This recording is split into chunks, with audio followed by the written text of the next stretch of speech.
Hi everyone, it's Michaela. Welcome back to my channel, or welcome to my channel if you are new here. It's been so long since I actually sat down and talked to the camera and didn't vlog. It's been about 3 weeks since I've actually filmed a sit-down video. But my Disney vlogs are completed. I have uploaded all 5 days, and now it's time to answer your guys' questions about my trip. I got a lot of great questions from you guys. If you ever want to be a part of any future Q&A, whether it's a marine biology Q&A, a Disney Q&A, or just a catch up with me life Q&A, you guys can go ahead and follow my Instagram. It is always right here at the beginning of my videos, and it is always linked down below as well, but it is at Michaela on video. This Q&A is going to be split into 4 different categories, and those are resort, Christmas at Disney, Genie and Standby Skipper, and in general just generic questions. So go ahead, grab a drink. If you have your resort mug, you can go ahead and twin with me and fill that up, and grab a snack, and let's get started with the questions. The first question is, would you stay at Pop Century again? The answer is yes. This is my first time ever staying value. I should preface by saying I've only stayed in 2 Disney resorts, and they have been Pop Century and Caribbean Beach. So I really only have those 2 to go off of. But in terms of Pop Century as a resort, yes, I would. Honestly, I didn't see too much of a difference between Caribbean Beach, or Caribbean Beach, however you say it, and Pop Century. Now, I know that they are a little bit different in price. Obviously, Caribbean Beach is a moderate, with Pop Century being a value resort. But there really is no difference. The room was pretty much the same. I really only noticed a difference in the pool. There wasn't a fancy pool slide or anything like that. So if that's a big priority to you, I definitely don't recommend staying at Pop Century. But Pop was everything that I needed it to be. It had the Skyliner, I had a bed, and I had a bathroom with a shower. That is all that I could have asked for. Everything else was really just a bonus. I'm not the type of person to spend a lot of time at my resort, especially when I was only there for 4 park days, or 5 park days. I think it was 4 park days.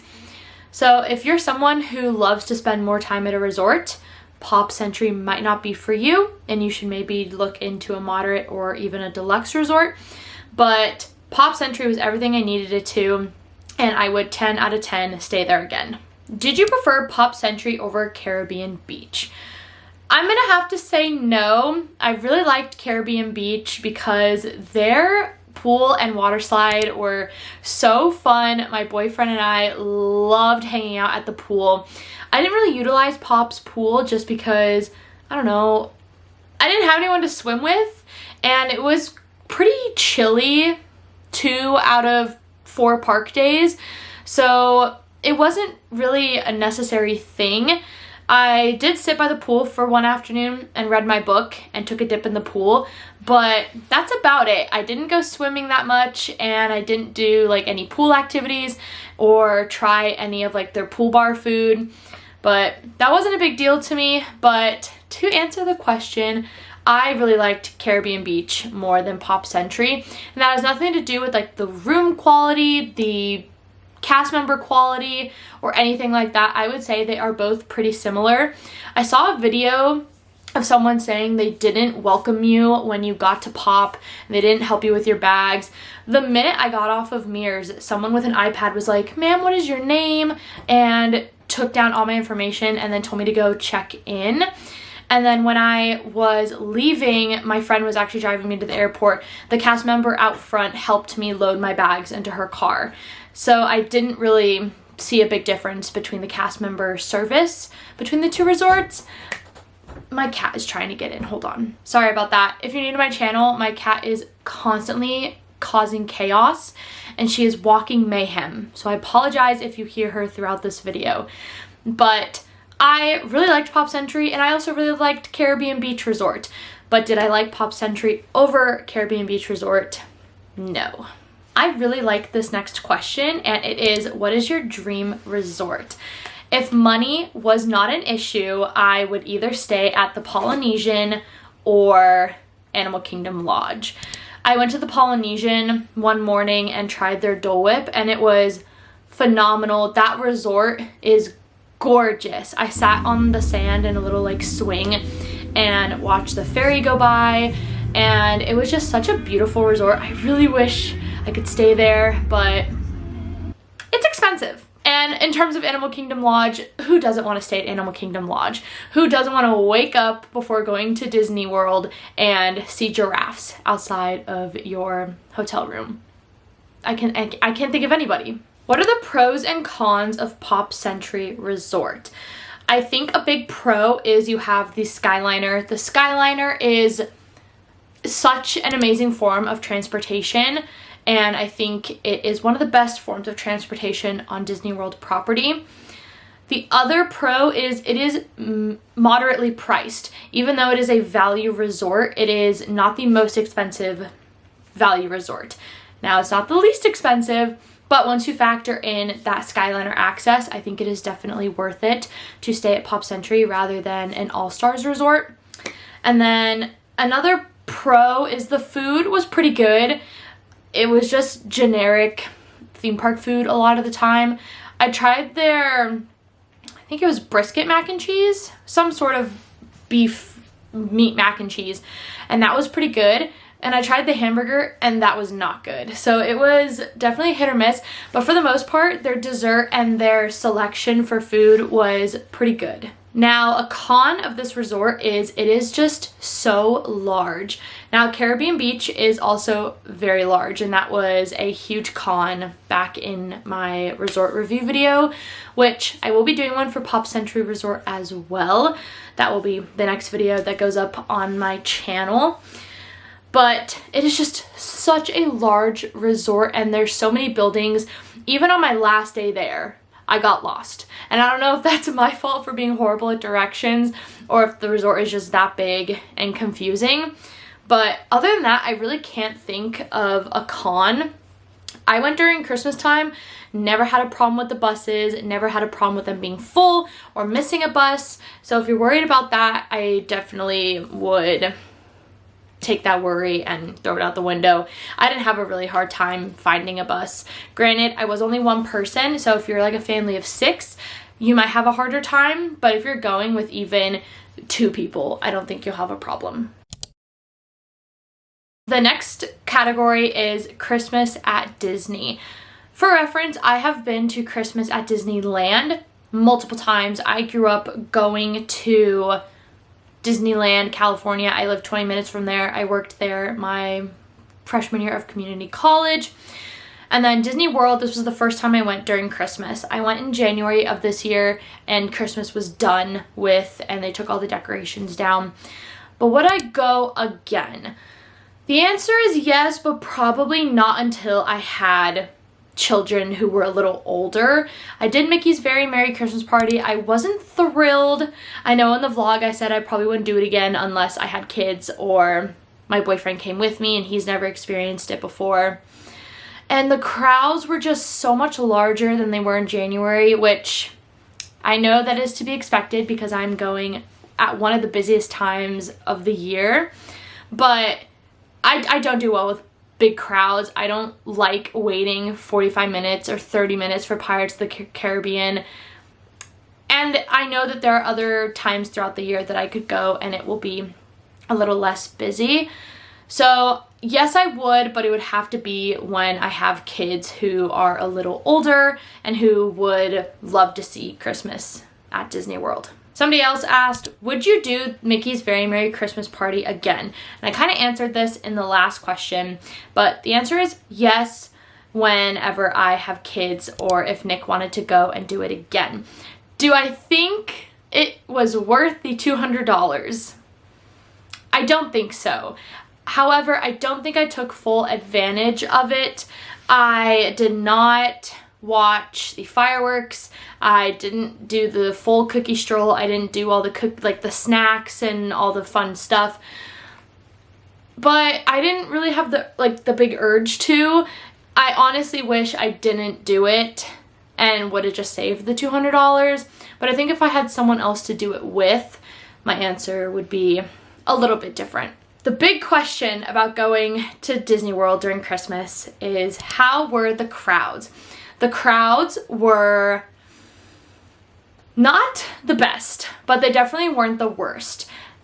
Any Disney park at Christmas or around Christmas is going to be busy. When I worked at Disneyland, Disneyland hit capacity on December 26th, 2019. I will never forget it. I wasn't supposed to work that day, but then I got called in because they were like, yo, Disney's at capacity, we need you to come in. And then I ended up coming in. So, like I said, crowds are not my thing. I would much rather go at a time where there are less crowds. Disney World does not have a not busy season anymore. It's busy all year round, but there are specific times of the year where it is less busy. When we went in January, it was phenomenal. I would 100% go the second week of January versus 3 weeks before Christmas like I did this time around. The crowds weren't unbearable. I did a lot of things and I rode a lot of rides because I maximized Genie Plus. But if you have little kids who maybe don't do well with waiting in line, or you yourself don't want to wait in long lines, then I don't think going at Christmas time is for you. What was the weather like in December? So it was chilly for most of the days, and then for 2 days it was in the 80s, which was really nice. I thought it was blistering hot because I'm from Alaska, but then I also thought, oh, it's gonna be like 63. That's gonna be pretty warm because that's warm in Alaska. It's a different type of cold. I can't explain it. I don't know why, but I was freezing when it was 64 degrees. And it was the same way in January as well. I don't know why I didn't learn my lesson, but the weather was pretty decent. I did not mind wearing a sweatshirt and then the next day wearing a dress. I didn't mind it because it was rainy and stormy the entire week that I was gone here in Juneau. So I did not mind it whatsoever. And it did rain the last day, day 5, when I was at Animal Kingdom. If you guys watched the vlog, when I was filming the end part in my hotel room, it was like thundering and my room was shaking, which is very strange because we don't get thunder very often here in Juneau. So I got a little bit of everything weather-wise when I just went a couple weeks ago to Disney World. The next category is Genie Plus and Standby Skipper. And the first question is, did you use Genie Plus every day of your trip? Yes, I did. I'm the type of person, I would much rather pay the $27 a day for the park hopper version than not pay it at all and be miserable waiting in line. With Genie Plus, you are paying for the convenience. And boy, do I love the convenience. I love being able to just tap my magic band and skip the line. There is nothing better, no better feeling than scanning your magic band, going that lightning lane area, and just walking past the entire queue. Especially on rides like Avatar. Amazing. When Flight of Passage is a 95-minute wait and I wait 20 minutes for the standby lightning lane thing, perfect. Amazing. What is Standby Skipper? So I realized I said in my vlogs that I would explain what it was, and then I never did. So if you're looking for the answer as to what Standby Skipper is, here is your answer. So Standby Skipper is a app that will book your lightning lanes for you. This video is not sponsored by Standby Skipper. They do not even know who the heck I am, but I found them through Brianna Tata, and I will be using them hands down on every Disney World trip I go on in the future. I don't care how much it costs. I don't care. I don't care. I will be using Standby Skipper. How Standby Skipper works is you download the app, and the app just looks like this. It's a little S with a little skipper hat on, and you pay for whichever tier you want to use. You can either pay per day, and I believe it's $25, or you can pay for 7 days and pay $45. So even though I was only using it for 4 days, it was still a better deal to pay for 7 days rather than pay each day $25.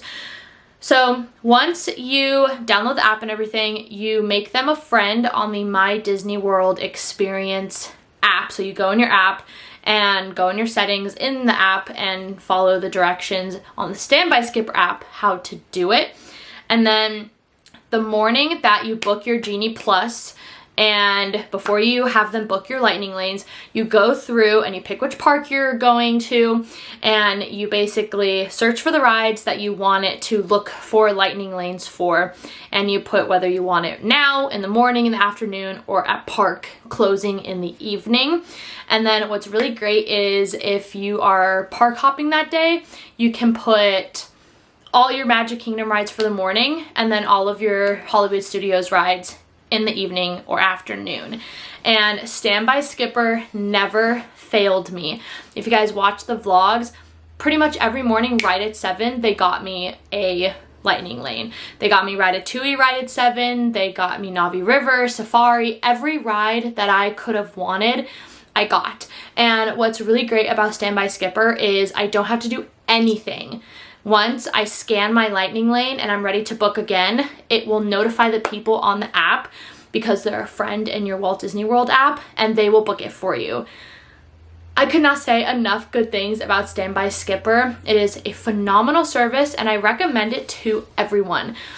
I have not heard anybody other than Brianna Tata talk about it, so I don't know if it's like a hidden secret in the Disney World community and not a lot of people know about it, or if people just don't talk about it. But I'm kind of hesitant to talk about it because I don't want it to get super popular and then get more expensive. So if you're watching this and you use it, don't go spreading our secret around. This is our little secret. What would you rate Standby Skipper? 10 out of 10. And you guys know I don't give 10 out of 10s very often. It was just amazing. I didn't have to stress about finding lightning lanes. I didn't have to stress about being on my phone and draining my battery. It did it all for me. Now, you do still have to book your individual lightning lanes. So I still had to go on and book Flight of Passage. I didn't do any other individual lightning lane because it just wasn't a big priority on my list. But they do not book that for you, but they will book all of your other lightning lanes for your entire duration that you paid for the app.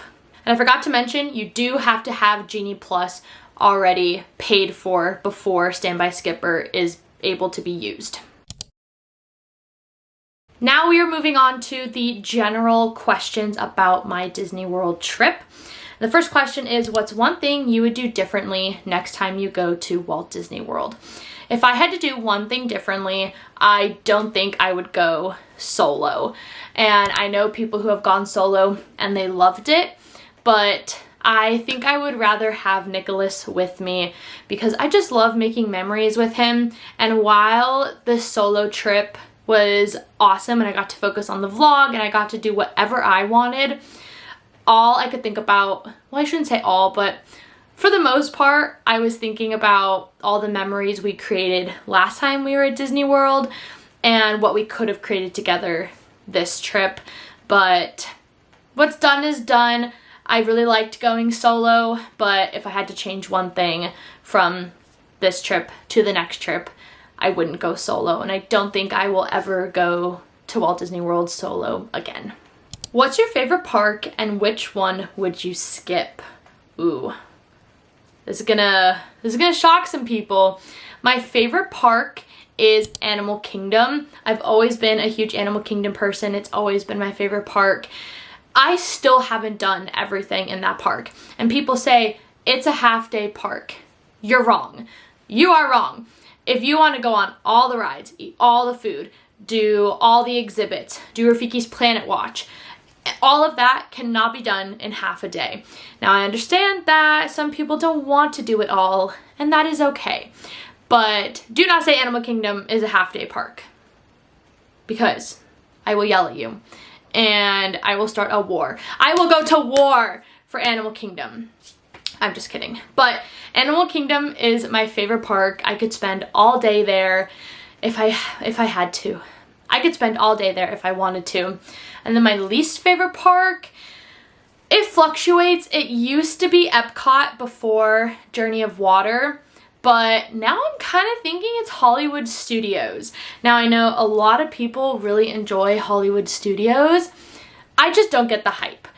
I'm a pretty big Star Wars person, but not enough to wait for Rise or pay for Rise. Plus, my boyfriend's the bigger Star Wars nerd, so we loved Hollywood Studios when we went in January, but for this trip, I just didn't do a lot. I went once my entire 4 days in the park, and I was okay with that. So Animal Kingdom is my favorite. That will never change. And for this trip, my least favorite park was Hollywood Studios. Would you ever do a solo trip to Walt Disney World again? I already answered this, but the answer is no.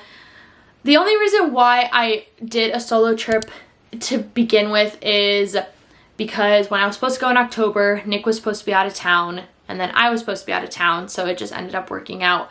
But then he wasn't able to get the time off to come in December, so it just ended up working out that it was a solo trip. I enjoyed it, but like I said in the first question in this category, don't think I would do it again.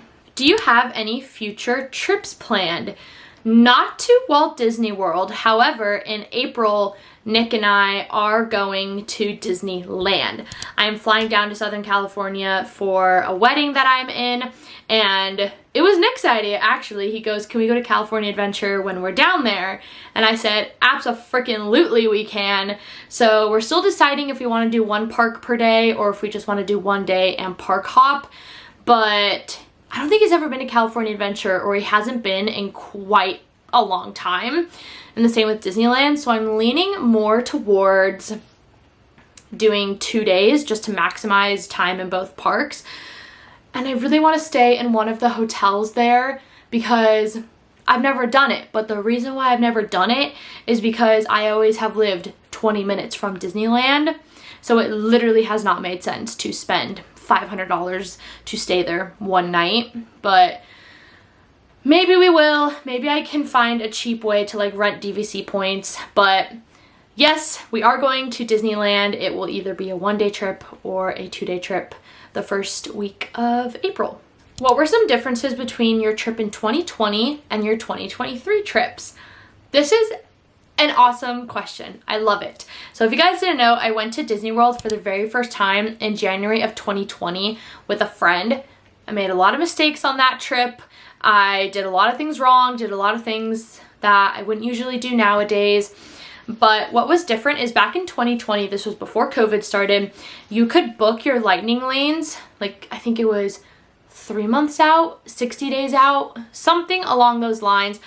I didn't like that at all. I 100% prefer the Genie Plus where you book it the day of, because getting up at 2 in the morning to be 6 in the morning for dining reservations Florida time is enough for me.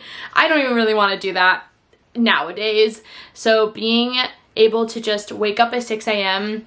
and buy Genie Plus and book lightning lanes for the day throughout the day is so much better. Another difference is in 2020, I didn't stay on property, and I will never do that again. I will never not stay on Disney property. I don't care how expensive it is. Being in the Disney bubble and also having free transportation is so much better than saving a couple $100 and then having to rent a car, which is a couple $100. If maybe we got like a really, really good deal and we were only there for a few days, maybe, but having that Disney transportation really makes staying on property worth it. The last question is, do you collect any Disney items? Yes, I do. So I love collecting Disney ears, whether that be from Etsy or from the Disney parks. And I also love collecting pins. Let me go grab my pin board so I can show you guys. Here is my pin board. So these are all of my miscellaneous pins. And then I have some Finding Nemo ones here. And then up here I have some Little Mermaid. And then here are all of my Lion King pins. So Lion King is my favorite Disney movie. So of course, that's gonna be my biggest collection. So I don't really collect Little Mermaid anymore or really Finding Nemo, but my idea is I'm just gonna keep like adding pins. I am definitely gonna keep growing my Lion King part, but probably from now on, all the pins are just gonna be like miscellaneous pins. But some of these are pretty old. So I've had this one for a long time. I think I got that at Disney World when I was, Disneyland when I was younger. This one is pretty old as well. This gold Mickey, it's not focusing. This gold Mickey right here is also pretty old. My grandma gave that to me. She found it in her junk drawer, and I think the back said, what year does it say? 2007. So that is quite an old pin. That was my Disney World trip Q&A. Thank you guys for watching. I hope you enjoyed. Like I said at the beginning of the video, if you want to participate in any future Q&As that I have on my channel, go ahead and head to the description box and find my Instagram. While you are down there, make sure to give this video a big thumbs up. It really helps me out. And also hit that big red subscribe button to grow this happy little corner of the internet that we have here on my channel. We are 1,000 subscribers away from a giveaway. So I'm very excited to grow my channel and get to a point where we have another giveaway. But I will see you guys in my next video. Bye.